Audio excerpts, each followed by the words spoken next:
ගොඩක් දේවල් වලට ගොඩක් ළමයි එක්ස්කියුසස් හදාගන්න. මට මේ හින්දා මෙහෙම වුණා. අර හින්දා මෙහෙම වුණා. එහෙම වෙන්න එපා. තමන්ගේ ජීවිතේට වෙන සියලුම දේවල් වලට ඔයා වග කියන්න ඕනි. තමන්ගේ වරද නිකන් තමන් ඒක හරි දෙයක් විදිහට පිළිගන්න. එහෙම වෙන්න එපා. මං කියනවා මට අනේ අද උණ වගේ මං ගෙදර යනවා දැන්. මට පන්ති කරන්න බෑ. එහෙම ගියාගිද? යන්න පුළුවන්. නමුත් එහෙම කරන්න පුළුවන්ද පුතේ? බෑනේ. ඒ කියන්නේ දැන් මට එක්ස්කියුසස් හදාගන්න බෑ. මට අද පන්ති කරන්න බෑ. මට උණ. මගේ උගුර රිදෙනවා. මට පන්ති කරන්න. එහෙම ගියාගිද? බෑ පුතේ. අපේ ජීවිතේට අපිට එක්ස්කියුසස් හදාගන්න පුළුවන්. එතන ඉහට පැවැත්මක් නැහැ. අන්න ඒකයි ඇත්ත කතාව. ඒ නිසා ජීවිතේ කිසිම වෙලාවක එක්ස්කියුසස් හදාගන්න එපා. Tamanට තැනක් වැරදුනා නම් ඒ තැන ඊළඟ පාර හරි එහෙම වැරද්දක් නොවෙන්න හදාගන්න ඔయిత වඩා උනන්දු වෙන්න.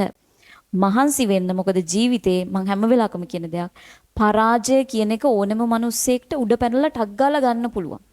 නමුත් ඒක අරගෙන ඒකේ විඳවීම තියෙන්නේ ඊට පස්සේ. ඒ නිසා කිසිම වෙලාවක පුතේ ජීවිතේ පරාජය කියන එක බලෙන් ලබා ගන්න යන්න එපා. අපේ ළමයි එහෙමයි.